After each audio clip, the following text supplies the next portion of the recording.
안녕하세요. 저는 일산에 사는 60대 중반의 여자입니다. 노후의 편히 보낼 생각만 하고 있던 제게 지금 이게 무슨 일인가 싶습니다. 여러분들은 혹시 믿는 도끼의 발등을 찍혀본 적이 있으신가요? 저는 단 한 번도 며느리에게 시집살이 시켜본 적이 없다고 자부할 수 있는 사람이에요. 그렇게 딸처럼 생각한 며느리에게 크나큰 실망감을 느끼게 되었습니다. 가족을 믿은 죄밖에 없는 제게 이 세상은 너무 가혹하네요. 지금부터 기막힌 저의 이야기를 이곳에 한번 적어보려고 합니다. 저는 몇십 년 몸담그고 있던 회사를 퇴직하고 노후 준비를 하고 있는 중이었습니다. 사실 일을 그만두면 퇴직금으로 개인 식당을 해보려는 생각이 있었어요. 하지만 막상 일을 그만두고 나니 이제껏 쉬지 않고 일만 하며 살아왔던 제 자신에게 지금까지 수고했다며 보상을 해주고 싶더라고요. 그리고 이 나이에 새롭게 무언가를 시작한다는 게 쉬운 일도 아니었고요. 그래서 하나뿐인 아들에게 제 고민을 털어놓기 시작했죠. 아들아, 내가 원래 하고 싶은 일이 있었는데 막상 일을 그만두고 나니 새롭게 시작하기에 사실 겁도 나고 그동안 열심히 일했으니 쉬고 싶은 생각도 드는구나. 어머니, 그 돈은 몇십 년간 어머니 세월을 바친 돈이에요. 저는 어머니가 그 돈으로 여행을 가시든 하고 싶은 일을 하시든 늘 응원해요. 그러니 하고 싶은 걸 하세요. 이 나이 먹도록 제대로 여행 한 번을 못 가봤더구나. 내가 얼마나 더 살지 모르겠지만 한 번쯤은 나도 제대로 된 여행을 가보고 싶어. 오래 사셔야죠. 벌써부터 그런 말 하시면 어떡해요. 제가 어머니 모시고 다녔어야 하는데 저 사는 것도 바빠서 어머니를 챙기지 못했네요. 죄송해요. 뭐가 죄송해. 이렇게 말썽 한번 안 피우고 바르게 자라준 것만으로도 효도한 거지. 나 혼자 키웠어도 너가 알아서 다 하니까 하나도 안 힘들었어. 어머니, 그 돈도 저를 위해 쓰려고 하지 마시고 꼭 어머니를 위해 쓰세요. 이젠 그러셔도 돼요. 저도 다 컸으니 앞으로는 어머니 신경 쓰면서 살게요.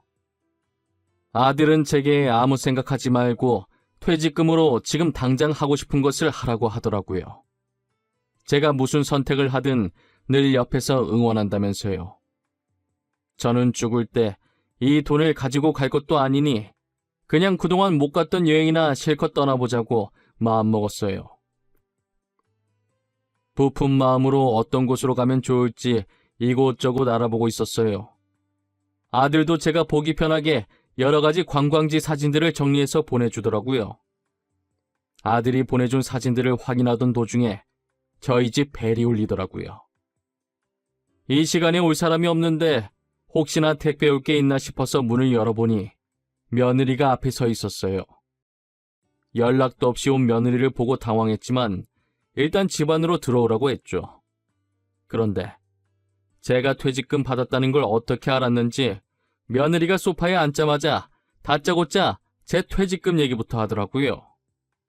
어머님, 퇴직금 받으셨다면서요? 어쩌다 그이가 어머님이랑 얘기하는 거 들었어요. 이 사진들은 다 뭐예요? 퇴직금 받은 걸로 여행이라도 가시게요? 맞아. 이제 나도 일할 만큼 했으니 남은 인생은 좀 쉬려고. 그런데 왜? 무슨 일로 아침 대바람부터 우리 집까지 온 거야? 다름이 아니라 저희 아빠 사업이 좀 어려워서요. 혹시 어머님 퇴직금을 아버지 사업에 조금 보태주실 수 있나 했어요. 내가 이때까지 사돈 어른 사업에 많이 보태줬지 않니? 최근까지도 보태줬던 걸로 기억하는데 또 사업이 어려워진 거야? 네, 이번 고비만 잘 넘기면 될 것 같은데 어떻게 안 될까요? 지금 많이 급해서 어쩔 수 없이 어머님께 부탁드리는 거예요. 이번엔 나도 보탤 수가 없겠는데 퇴직금은 노후를 위해 놔두고 싶어. 도움 주지 못해 정말 미안하구나. 나도 여윳돈을 가지고 있어야 할 나이인지라. 어머님, 그러면 어머니 말씀은 저희 아빠 회사가 지금 어떻게 되든 상관이 없다는 뜻이세요? 가족끼리 힘들 땐 서로 돕고 살아야 하는 거 아닌가요? 내가 이제껏 안 도와준 것도 아니고 사돈 어른 사업 힘들 때마다 내가 돈 줬던 건 기억 안 나니? 너무 많아서 사돈 사업에 내가 보탠 돈이 얼마인지도 모를 지경이구만. 이번이 마지막이에요. 정말 다시는 부탁 안 할게요. 저도 오죽급하면 이러겠어요. 그러니 어머니 퇴직금 저한테 주시면 안 될까요? 미안하구나. 퇴직금만큼은 나도 양보를 못하겠어. 그리고 내 돈인데 왜 며느리 네가 맡겨놓은 것 마냥 달라고 하는지 모르겠구나. 더 이상 할 얘기 없으니 이만 돌아가. 돈 빌리러 온 주제에 가족끼리 돕고 살아야 한다면서 적반하장으로 나오는 며느리를 보고 단호하게 안 된다고 하고 돌려보냈어요. 그리고 저는 아들에게 며느리가 왔다 갔던 사실을 말했죠. 아들아, 오늘 며느리가 왔다 갔구나. 사돈 어른 사업이 대체 얼마나 힘든 거야? 부탁한 게 한두 번도 아니고 이제는 내 퇴직금까지 달라고 하더구나. 집사람이 어머니 보고 돈 달라고 했어요? 장인어른 사업 힘들다는 얘기는 처음 듣는데 저한테는 전혀 그런 얘기 없었어요. 한두 번도 아니라니 이런 적이 몇 번이나 있었단 말이에요? 너 걱정할까봐 말 안 했나 보네. 나한테 몇 번이나 돈 빌려갔었어. 갚은 적은 없다만. 가족끼리 돈 문제로 왈가왈부하는 게 아닌 것 같아서 나도 그냥 넘어갔었지. 어머니, 돈 문제는 가족끼리 더 깔끔히 해야 하는 거예요. 일단 제가 집사람한테 얘기해 볼게요. 어머니는 퇴직금 보탤 생각 하지 마세요. 장인어른이 힘드신 건데 보태도 제가 보태야죠. 이 일로 며느리랑 아들이 심하게 싸운 것 같았어요. 며느리한테 전화가 왔는데 잔뜩 흥분한 목소리로 제게 말을 하더라고요. 어머님, 저한테 돈 주신 것도 아니시면서 왜 남편한테 죄다 다 일러 바쳤어요? 돈이라도 주고 말하시던가요. 지금 저랑 뭐 하자는 거예요? 어머, 얘 말하는 것 좀 봐. 내가 이때까지 너가 부탁할 때마다 줬던 돈은 생각 안 하니? 이제껏 아무 말 안 하다가 오늘 한번 말했다고 이딴 식으로 말을 해? 시애미 알기를 개똥을 하는 거야 뭐야? 아까부터 전해줬던 돈 타령하시는데 제가 돈 받을 때마다 어머님께 고맙다고 했었잖아요. 그럼 된 거 아니에요? 왜 계속 예전 얘기를 하세요? 고맙다고 말하면 끝나는 거니? 그냥 준 돈이야? 빌려준 돈이잖아. 애당초에 돈을 빌렸으면 갚아야지. 가족이라 돈 돌려받을 생각 안 하고 있었는데 괘씸해서 안 되겠어. 너 그 돈 다시 다 갚아. 알겠어? 가족이라 돈 돌려받을 생각 안 하고 있으셨다면서요. 이제 와서 갚으라고요? 어머님, 저 돈 없어요. 못 갚아요. 내가 너한테 빌려준 것이지 그냥 준 거 아니었어. 갚을 돈도 없으면서 도대체 돈을 왜 빌리는 거야? 더 이상 너랑 말 섞기도 싫고 얼굴 마주하기도 싫으니까 갚을 돈만 보내고 다시는 찾아오지 마. 말하면 할수록 자기밖에 모르는 며느리가 정말 꼴보기 싫었어요. 도대체 뭐가 저렇게 당당해서 제게 저런 식으로 말하는 건지 이해가 가질 않았어요. 급기야 저를 돈줄로만 보는 것인가 라는 생각도 들더라고요. 그리고 얼마 후 음료수 한 박스를 들고 며느리가 다시 저를 찾아왔더라고요. 어머님, 제가 그때 말이 너무 심했던 것 같아요. 정말 죄송해요. 저희 아빠 사업이 많이 힘들어서 저도 모르게 예민하게 받아들였던 것 같아요. 아니다. 나도 생각해보니 잘한 건 없는 것 같구나. 나만 입 다물면 됐었는데 내가 괜히 아들한테 말해서 일만 더 키운 것 같아 미안하구나. 지금 저희 아빠 사업이 많이 힘들어요. 제가 어떻게든 꼭 갚을 테니 퇴직금 전부는 아니더라도 조금만 빌려주시면 안 될까요? 정말 부탁할 곳이 어머님밖에 없어서 그래요.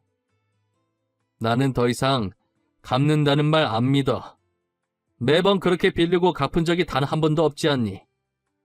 그래도 일단 생각은 해보마. 그러니 오늘은 이쯤하고 이만 돌아가. 저는 정중하게 부탁하는 며느리를 보고 마음이 약해지려고 했었지만 그간 보였던 행실을 다시 생각해보니 이번에도 안 갚을 게 뻔해서 안 된다고 하고 돌려보냈어요. 며느리가 간 지 2시간 정도 지났을까 아들이 제게 전화를 했더라고요. 다급하게 혹시 며느리가 또 제게 찾아가지 않았냐고 하면서요. 어머니, 혹시 오늘도 저희 집사람 찾아갔어요? 가서 또 돈 달라는 얘기 하던가요? 저희 싸울까봐 걱정돼서 숨기지 말고 괜찮으니까 저한테 솔직하게 다 말씀해 주세요. 그게 아까 아침에 찾아오긴 했어. 음료수 한 박스 들고 죄송하다고 사과하더라고. 사돈 사업 때문에 걱정이 돼서 그런 건지 살도 좀 빠진 것 같고. 혹시나 하는 말인데 다음에도 저희 집사람 돈 얘기 꺼내면 절대 빌려주지 마세요. 알겠죠? 다른 데 투자해서 돈 없다고 대충 거짓말하고 돌려보내세요. 도대체 무슨 일이야? 나한테 설명을 해줘야 나도 거짓말을 하든 말든 하지. 무턱대고 거짓말하기엔 좀 그렇지 않니? 아니 그게 집사람이 하도 어머니를 찾아가길래 제가 장인어른께 전화를 드렸었거든요. 사업이 얼마나 힘드신 거냐고. 집사람이 지금 계속 어머니한테 찾아가서 돈을 빌린다고요. 사돈 어른이 뭐라고 하시던 진짜 사업이 많이 힘드시대? 도대체 얼마나 힘드시다니? 아니요. 정 힘들면 제가 조금 보태드린다고 말하니까 저보고 지금 무슨 소리 하냐고 하시던데요? 장인어른 사업 괜찮대요. 이제껏 휘청인 적이 없으셨대요. 잠시만. 그러면 그동안 며느라기가 빌려간 돈은 뭐냐? 지금까지 나한테 거짓말치고 돈을 가져갔다는 말이야? 도대체 내 돈이 다 어디로 간 거야? 제가 이때까지 집사람이 어머니께 돈 빌린 거 말씀드리니 장인어른은 전혀 모르시는 눈치였어요. 오히려 자기 딸이 돈을 빌렸냐고 저한테 되물으시던데요? 일 커질까봐 제가 잘못한 것 같다고 둘러댔어요. 아들이 직접 알아보니 사돈 사업은 전혀 문제가 없었더라고요. 혹시나 마음 약한 제가 또 며느리에게 속고 돈을 빌려줬을까봐 노심초사한 것이죠. 그래서 아들이 사돈 전화를 끝마치자마자 바로 제게 전화를 한 것이에요. 저는 지금까지 며느리가 가져갔던 제 돈의 행방이 제일 궁금했어요. 그동안 며느리는 사돈 사업 핑계대고 제 돈을 빼돌려서 본인 사치하는 데 썼더라고요. 모든 사실을 알게 된 저는 곧바로 며느리를 저희 집으로 오라고 했어요. 그동안 내가 사돈 사업에 보태라고 줬던 돈들 다 어디다 갖다 썼니? 험한 꼴 보기 전에 사실대로 말하는 게 좋을 거야. 어머님, 갑자기 무슨 말씀이세요? 당연히 저희 아빠 사업에 보태드렸죠. 제가 사업 때문에 빌린 돈을 감히 어디다 쓰겠어요? 역시 사실대로 말 안 할 줄 알았어. 사돈 사업이 휘청이기는커녕 이때까지 내 돈 받아가서 너가 사치하는 데 썼다며? 아니, 그걸 어떻게... 어머님, 며느리가 돈 좀 쓸 수도 있지. 가족끼리 진짜 왜 그러세요? 그냥 딸 같은 며느리 용돈 주셨다고 생각하시면 안 되는 거예요? 너가 그냥 돈 달라고 한 게 아니잖아. 그리고 잘못은 지가 해놓고 어디서 큰 소리야? 정말 다시는 너를 보고 싶지 않구나. 앞으로 어떤 이유에서든 우리 집에 올 생각하지 말거라. 제가 다 알고 있다고 하자 처음엔 당황해하는 것 같더니 이내 다시 표정을 바꾸고 그럴 수도 있는 거 아니냐며 달려드는데 정말 온몸에 소름이 끼치더라고요. 저는 100번 이해해서 그래도 가족이니까 그냥 용돈 줬다는 셈치고 넘어가려고 했어요. 며칠 뒤 아들에게 전화 오기까지만 해도 돈을 받지 않겠다던 제 생각에는 변함이 없었죠. 아들은 며느리가 제게 거짓말해서 돈을 받고 그 돈으로 사치하는 데 썼다는 걸 알아낸 후부터 어딘가 좋지 않은 느낌을 받았다는 거예요. 그래서 어디에 썼는지 알아보기 시작했고 며느리 카드 거래 내역을 보다가 다른 남자와 바람을 피고 있는 중이라는 사실을 알게 된 것이죠. 아들은 그런 며느리에게 오만정이 다 떨어지고 머리끝까지 분노했더라고요. 저도 배신감에 화가 나긴 마찬가지였어요. 아들은 한 달간 며느리를 몰래 쫓아다니며 증거들을 모으기 시작했고 어느 정도 모은 증거 자료를 가지고 이혼 소송과 상간남 소송을 걸었어요. 저는 며느리가 바람을 폈다는 말을 듣고 제 돈이 모조리 며느리의 상간남에게 들어갔다는 생각에 이대로 둬서는 안 되겠다고 제 돈을 되찾아야겠다는 생각이 들었어요. 제 남편이 병으로 세상을 떠나기 전까지만 해도 변호사였거든요. 남편은 제게 모든 일에 증거를 남겨야 한다고, 그래야 손해보며 살지 않는다고 신신당부를 해서 늘 누군가를 만나게 되면 녹음하는 버릇이 생겼었어요. 그 덕분에 며느리가 이때까지 제게 돈 부탁을 할 때마다 녹음이 다 되어 있었죠. 최근에 사돈어른 사업 핑계로 제 돈을 빼돌린 것을 인정한 부분들까지도요. 그동안 저와 며느리가 나눈 대화들이 들어있는 녹음본과 아들이 준 며느리 카드 거래 내역서를 들고 사기죄로 고소를 했습니다. 아들은 이용소송 걸었다며 며느리 보고 당장 집에서 나가라고 했대요. 하지만 며느리는 아들이 자신의 불륜 사실을 모르는 줄 알고 있었고 괜히 이번 일로 겁주는 건 줄 알고 나가라는 아들 말에 나가려고 하지 않았대요. 그래서 아들이 짐을 싸서 저희 집에 와 있었어요.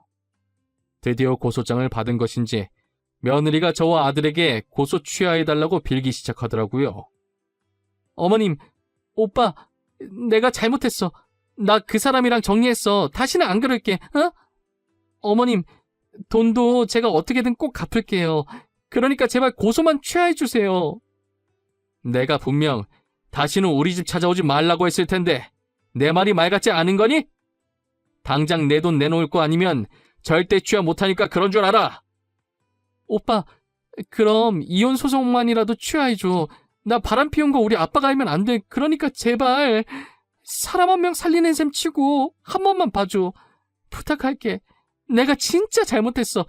아빠가 알면 나 진짜 죽어. 처음부터 이럴 각오하고 바람 핀 거 아니었어? 들키면 안 됐으면 애초에 이런 짓을 하지 말았어야지. 이런 상황이 올 거라는 걸 예상 못하진 않았을 거 아니야. 안 그래? 내가 너무 철이 없었어. 다신 안 그럴게. 절대 딴 생각 안 할게. 어머님한테 돈 달라고도 안 할게. 아니면 차라리 합의 이혼해주면 안 될까? 그러면 오빠가 시키는 대로 다 할게. 어? 미안한데 누구조차고 합의 이혼을 넙죽해줘. 내가 지금 이혼이 목적이라고 생각해? 어떤 선택을 하든 내가 손해인데 네 말을 왜 들어? 나는 이제 네가 어떻게 되든 전혀 상관이 없어. 결국 아들과 저는 소송을 취하지 않았고 며느리는 친정에서도 쫓겨났어요. 하필 만난 남자도 유부남이었는지 상간녀 소송까지 더해졌고 자기 가정에 이어 남의 가정까지 파탄냈다고 며느리를 더 이상 딸로 받아주지 않겠다고 했대요. 얼굴 한번 본 적 없는 안사돈이 바람을 펴서 그 남자와 도망가는 바람에 사돈 어른이 혼자가 되었는데 그래서 그런지 다른 건 다 참아도 불륜은 절대 참아줄 수 없다고 했다더라고요. 이제서야 며느리가 왜 그렇게 아들한테 합의 이혼하자고 빌었는지 그 이유를 알겠더라고요. 사돈 어른은 재산 상속도 며느리를 빼고 진행한다고 했다더라고요. 그리고 딸 잘못 키워서 미안하다며 재산의 일부를 아들에게 줬습니다. 저 또한 그동안 자신의 못난 딸 때문에 마음고생 많이 하셨다면서 아들을 통해서 일부를 주셨어요. 솔직히 이 돈으로 마음의 상처가 완전히 치유되는 것은 아니었지만 그래도 제가 받아줘야 사돈어른 마음이 조금이나마 편해지실 것 같아서 받기로 했어요. 며느리는 온갖 위자료를 물게 되어 지금은 빚더미에 쌓인 상태가 되었습니다. 사돈어른은 더 이상 딸이 아니라고 하면서 해결해줄 마음이 전혀 없어 보였어요. 갈 곳 없는 처지인 며느리는 계속 사돈어른과 제 집을 반복해서 방문하여 잘못했다고 받아달라고 빌고 있습니다. 친아버지에게 버림받은 마당에 저희도 받아줄 마음이 전혀 없네요. 저도 제 돈만 빼돌렸으면 그냥 용돈 줬다는 셈치고 넘어갔을 텐데 불륜은 남의 눈에 피눈물 나게 하는 행위라 절대 용서할 수 없었어요. 받아줄 때까지 저러고 있을 것 같은 눈치라 결국 아들과 저는 이사를 갔습니다. 2번 다시는 저희 눈앞에 나타나지 않았으면 하는 바람이에요. 그리고 지금은 좋은 일이 있으려고 이렇게 크게 액땜을 하는 거라고 좋게 생각하려고요. 안 좋은 일이 있었던 만큼 앞으로는 행복한 일들만 가득했으면 좋겠네요. 제 사연 들어주신 모든 분들 늘 행복하시고 좋은 하루 보내시길 바랄게요. 감사합니다.